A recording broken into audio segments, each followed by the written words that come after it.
want to boycott Israel? You have chosen wisely. Boycotting the Jewish nation is a great way to show your lack of support, and the only way to put a stop to their use of such underhanded methods as walls, checkpoints, and diplomacy to secure their borders. Of course, if you're going to boycott, you'll need to do it properly. Far too many have failed because they aren't enforced, they're declared illegal or inhumane, or because many Arab nations can't go an intifada without drinking Coca-Cola. But more often than not, they're simply not comprehensive enough.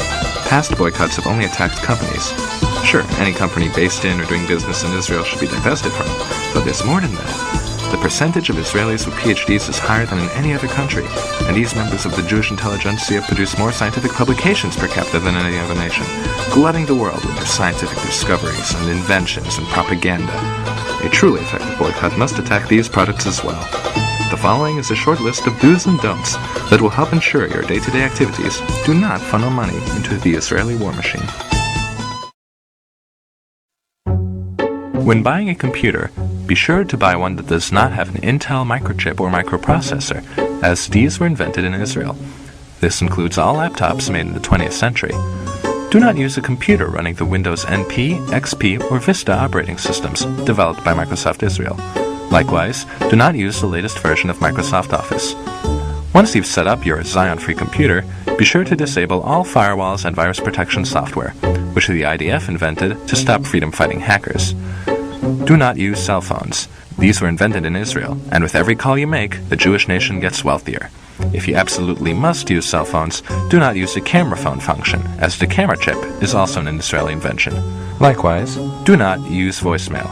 Do not use AIM, ICQ, or any other instant messenger system, as 4 young Israelis invented them in 1996. Do not use Google, which runs on an Israeli-made search algorithm. Do not play Mastermind. If you're a farmer, do not use water-saving drip irrigation on your fields. Although water may be scarce in some areas, this technology was developed in Israel, and surely you can spare some water to bring down Zionism.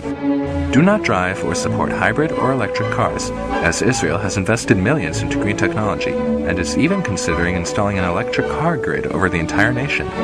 As an added bonus to driving inefficient vehicles, much of the extra money you'll be spending on gasoline will go to fund freedom fighters like Hezbollah and Al-Qaeda. Do not live in areas that get their electricity from solar power plants, as many of them were invented or even installed by Israelis. If you live in the Mojave Desert area of Southern California, you may want to consider moving. If you live in Turkey, do not eat fish, as Israeli-made UV filters have been used to decontaminate fish farms and ensure your meals are bacteria-free. If you live in a country afflicted by the 2006 Indian Ocean tsunami, you may have received free tsunami detectors from Israel. Contact your local government representative and ask that these devices be shut down and returned.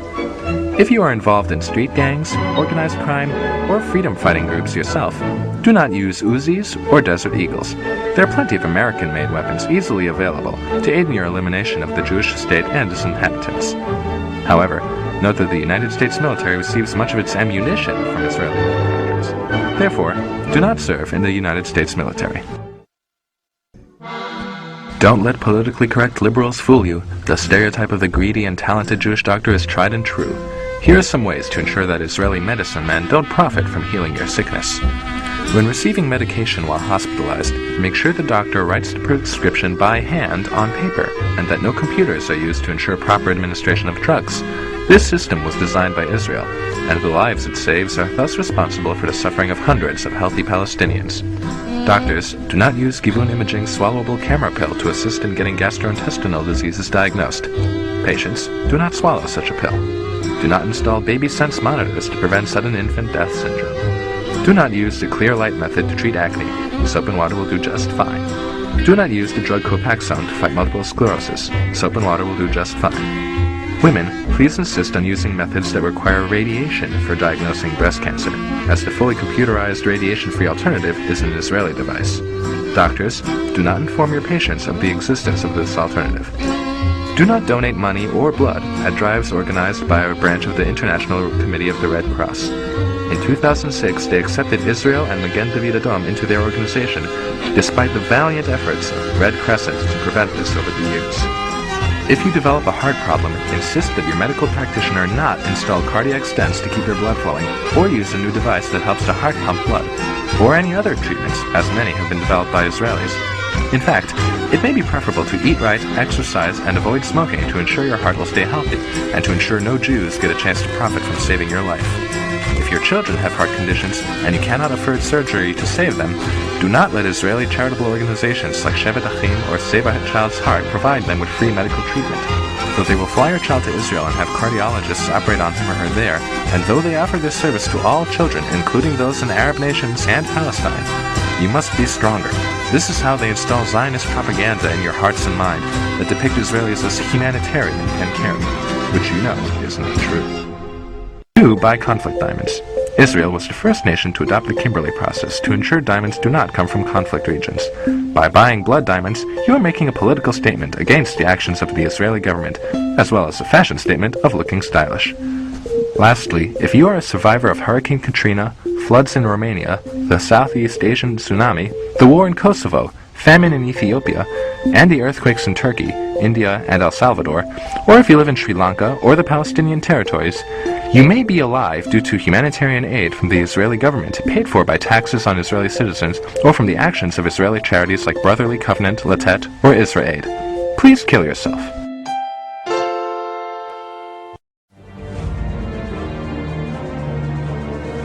Be sure to ask your local government representative about reducing your region's Zion footprint.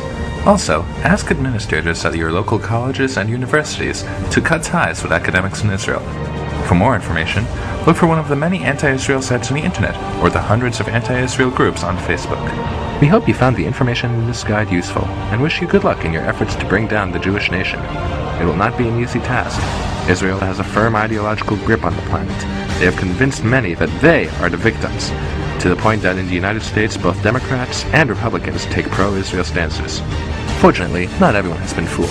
With the help of such powerful allies and boycott advocates as the Arab League, OPEC, the British Universities and Colleges Union, the Presbyterian Church, and Jimmy Carter, you too can put an end to the Israeli success story.